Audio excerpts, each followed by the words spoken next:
Hi friends, it is time to chat about every single book that I read in the month of February. And we are only going to talk about 10 books that I read in the month of February. There are 2 that I read that we're not going to talk about. So technically I read 12, but we're going to talk about the 10 that I read, and the 2 that I'm not going to talk about, I'll put into my March wrap up. The reason they're not in this video is because those projects are secret projects that are connected to other people, and therefore I can't talk about them because those projects are not releasing until March. So we're going to just pretend I didn't read those books in February. We're going to put them into March, and it's fine. So we're going to pretend I only read 10, even though I read 12. With the 10 books I read 4,145 pages. So it was still a pretty good, hefty reading month, even if you subtract those 2 books. And I had a pretty good reading month overall. I only had 2 3-star reads and everything else was higher. So no 2-star reads, nothing really, really bad. It was all pretty positive and a pretty positive reading experience month. And I've also found some really great authors that I'm really excited to read more of their books. So let's dive in. Let's see what I read. Let's start at 3 stars, work our way up to the 5 because I did have a few 5s, and just chat about how my month of reading went. So I did have 2 3-star reads. The first one was Check Please, which is a hockey graphic novel. And again, with a 3-star, that typically means there were things about it I liked and things about it that I didn't. That's usually what my 3 stars kind of stand for. And that's exactly how I felt about this book. I really enjoyed watching, his name is Biddy. Is that the main character's name? Hold on, it's been a minute since I read this. Please hold. Yes, Biddy. I really liked meeting Biddy. Biddy is going off to college. He is a figure skater at home, but also on the hockey team. He has a hockey scholarship and he's joining the hockey team. He is a vlogger. So we see his little video diaries on YouTube, and he loves to bake. And he is also openly gay entering this hockey team. All of that I really, really enjoyed. I would have liked to have seen more of that. We saw the vlogging bits in the video diaries every once in a while. I would have liked more of those. And I would have liked to see just more of his interests overall that weren't hockey. We saw a lot of hockey, which makes sense. I know this is a weird critique for a hockey graphic novel, but it was too much hockey for me. It was too much time spent at the frat house with the bros, chugging keggers and playing hockey. It was too much of that for me. But that is a critique that is probably very personal to me because, again, it's a hockey graphic novel. I shouldn't really say it had too much hockey. That's an odd one. So really, it just didn't work for me. I could see why it would work for a lot of other people. And I think because I love to bake and I liked the other aspects of this book, I was just constantly wanting more of those. And that's just not what this book is. And that's okay that it's not what it is. So I just kind of kept wanting more of what I liked and less of the sports part. My other 3-star was the 7th book in the Wheel of Time series, A Crown of Swords by Robert Jordan. I am of a mixed bag with Wheel of Time. I've given almost all the star ratings, but at this point, I could see me barreling towards 3-star with every subsequent book. I am doing a read-along, and I am now so committed that I will finish it, even though I'm knowing that they're just not going to be my favorite as we keep going. There's something about the writing style of Robert Jordan that is just unnecessarily wordy. Aside from that, as these characters get older and more mature, I dislike them more. I dislike how they treat the female characters in this book. I dislike how they talk about the female characters in this book. And I really dislike how a lot of the romances are handled.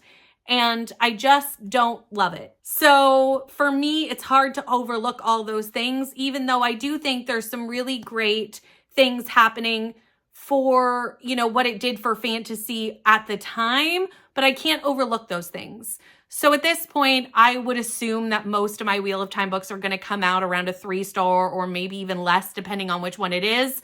Maybe I'm wrong. Maybe there'll be more, but I'm so committed to finishing at this point because I put so much time into it that I am going to continue. I don't hate them, but I don't love them. So I had 4 4-stars this month. And the funny thing about all my 4 stars is they are all sequels to series I am currently or almost done reading, depending on which one we're looking at. It's funny that all my 4 stars are coming back to series that I already know that I enjoy. And maybe that's why this month was such a successful reading month overall, was coming back to characters and stories and authors I already knew that I loved. The first one in that was Bookshops in Bone Dust by Travis Baldree. I ended up doing this in a vlog where I let my coffee flavors choose my reads.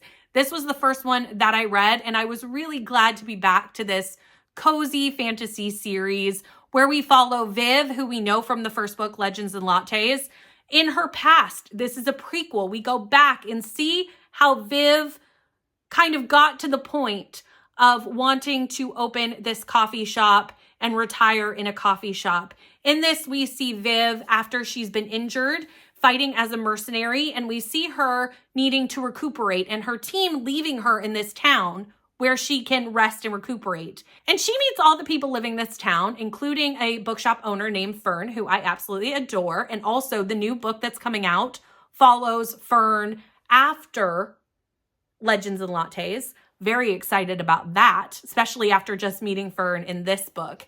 And we see Viv fall in love with reading while recuperating in this small town, helping Fern out with her bookshop and also helping with a little bit of nefariousness happening in the town with a necromancer. So there is a little bit of higher stakes in this one.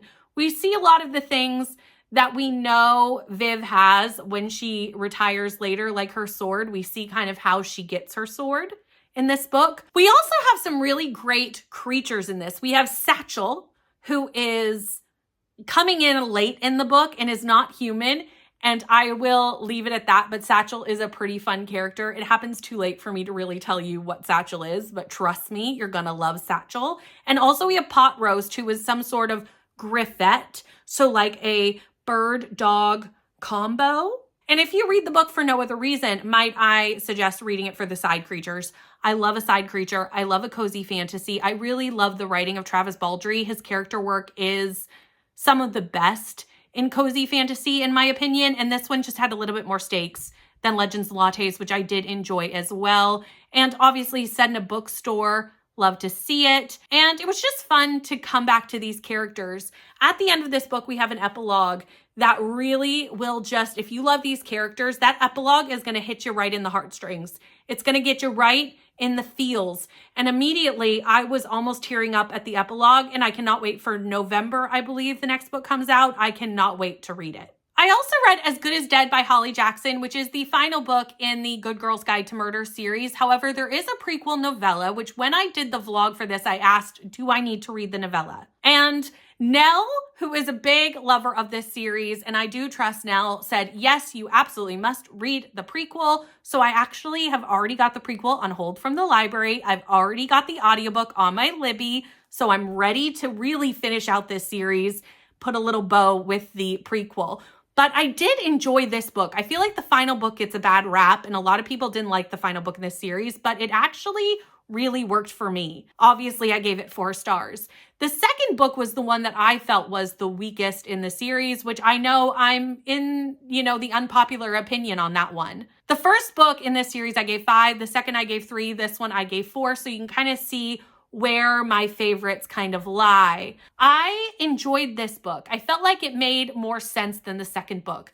The second book, the premise of the second book is that Pip has just released her podcast for the first book.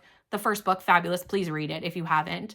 But Pip releases her podcast, and then these adults come to this teenager and say, my son is missing. Can you help us solve this missing person's case? And I just never understood why adults would come to a teenager expecting her to solve a missing person's case. Like, it never made sense to me. And right from premise, it never made sense. And that book goes just all over the place while that is investigated. And I think a lot of the things that happen to Pip that make people not necessarily relate to her in the third book, because she comes back a really changed character, happen because nobody would actually let a teenager do the things they did in the second book. But the way she is reacting in the third book to the things that happened to her in the second book, I think make a lot of sense. Yes, some horrible things happened to Pip. And yes, after all the things that she has seen through the first and second book, especially at such a young age, you are going to be a different person. you are going to be reacting to trauma, not necessarily in the most appropriate way. And I felt like it made sense. The book made more sense to me than book 2, and I did really enjoy the story overall. In the first book, Pip is doing a podcast. In the second book, Pip is also doing a podcast. In this third book, she is, but not too much.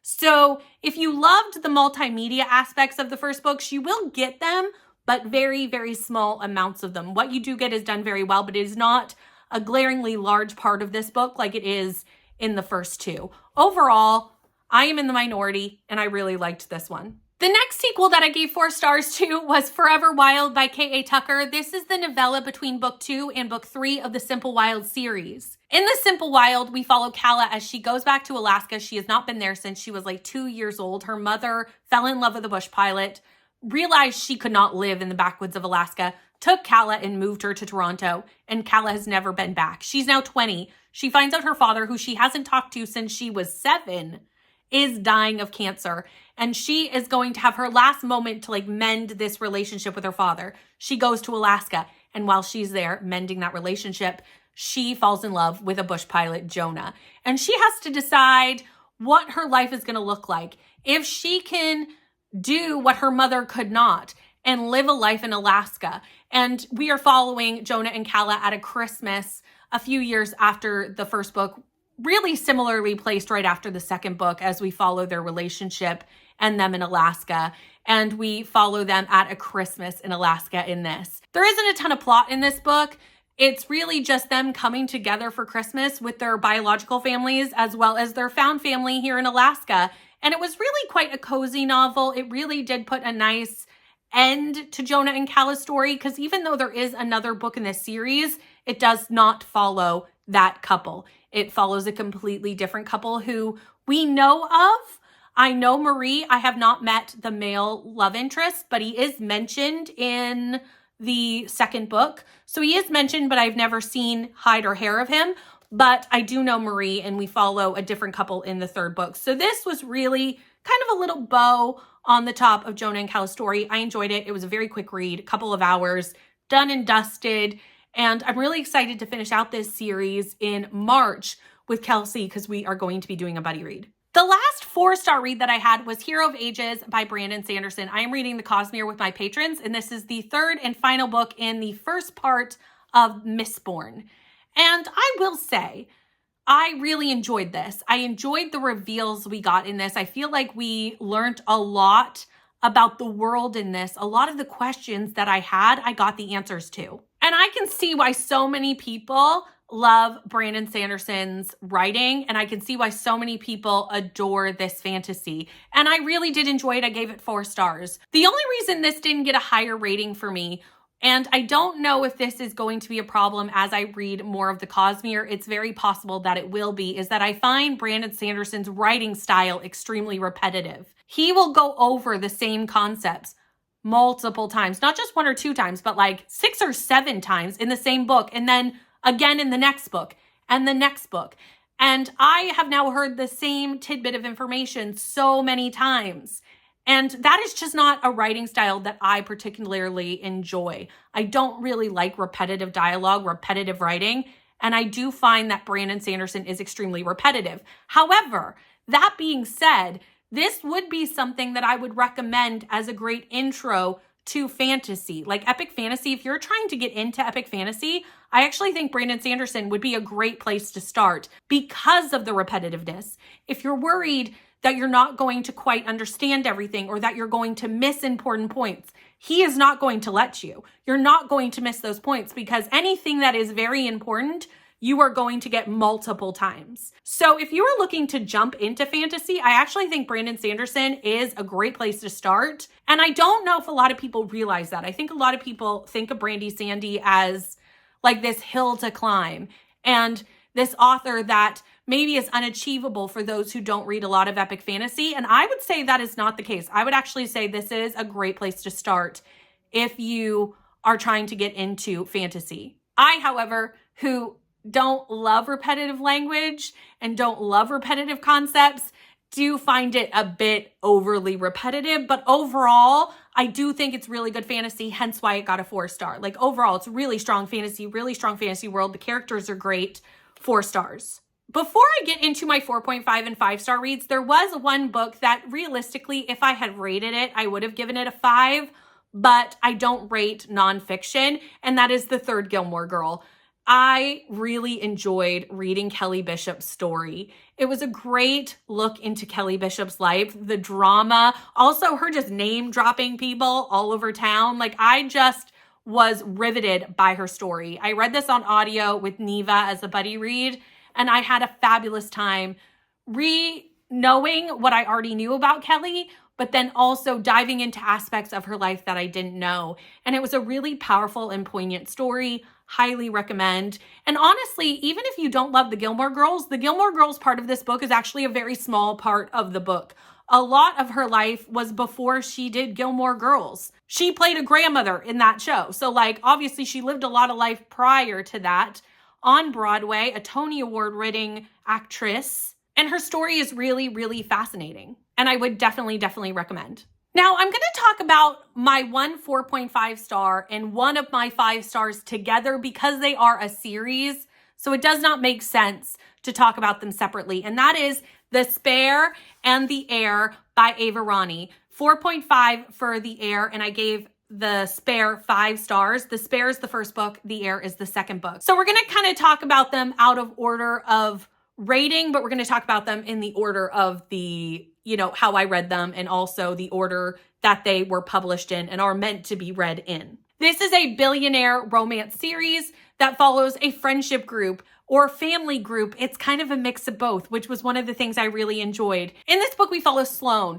and Sloane is the spare to her family's pharmaceutical company, and she is having a love interest with Marcus, who is her brother's best friend, but also her best friend's brother. So I will explain this. So Sloane and Henry are brother and sister. He's the heir, she's the spare. And Marcus and Xander are brothers. Xander is Sloane's best friend.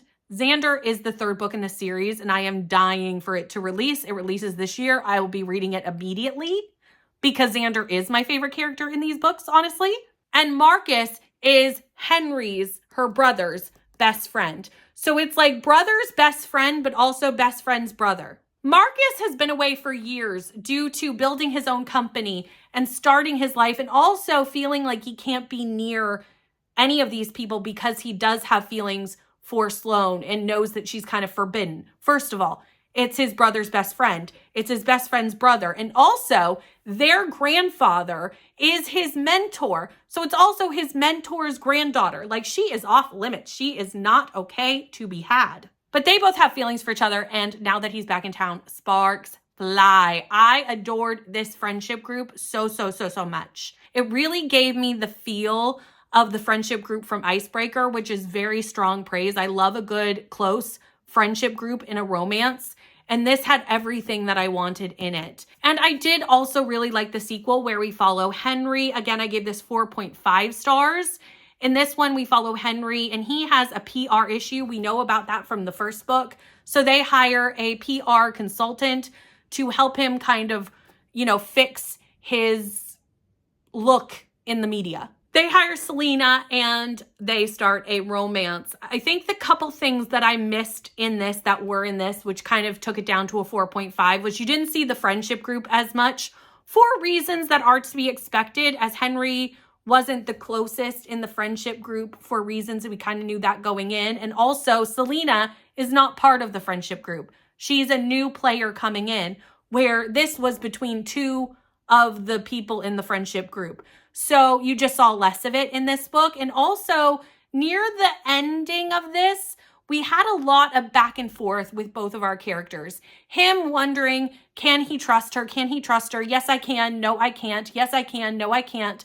And her doing, yes, he's different from my past boyfriends. No, he's not. Yes, he's different. No, he's not. And I hate when characters waffle about like that. So it did take me out of the story. It wasn't for a long time, but it was enough that I really couldn't give this one 5 stars.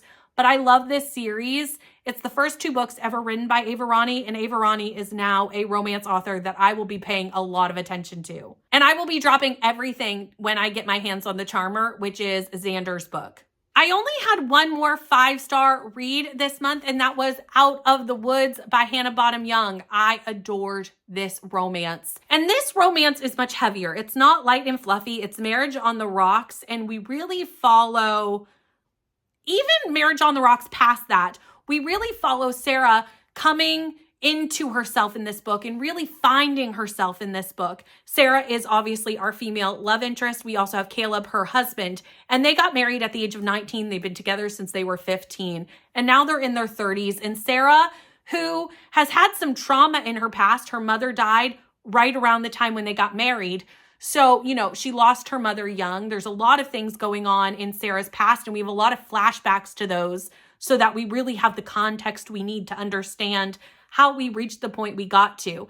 And Sarah's looking at her life, knowing she still very much loves Caleb, but feeling very lost in what her life looks like, and feeling like she doesn't have agency in her life, and feeling like she doesn't have the things that she needs to be happy, and actually feeling very unhappy, but not really knowing how to make any sort of changes in order to be happy. Sarah and Caleb are now in this moment of her being unhappy, him wanting everything to kind of stay the same, and her needing changes, and them trying to decide how are they going to keep their marriage together? How are they going to grow together as people who are now growing in life? Again, you're not the same person in your 30s as you are at 19.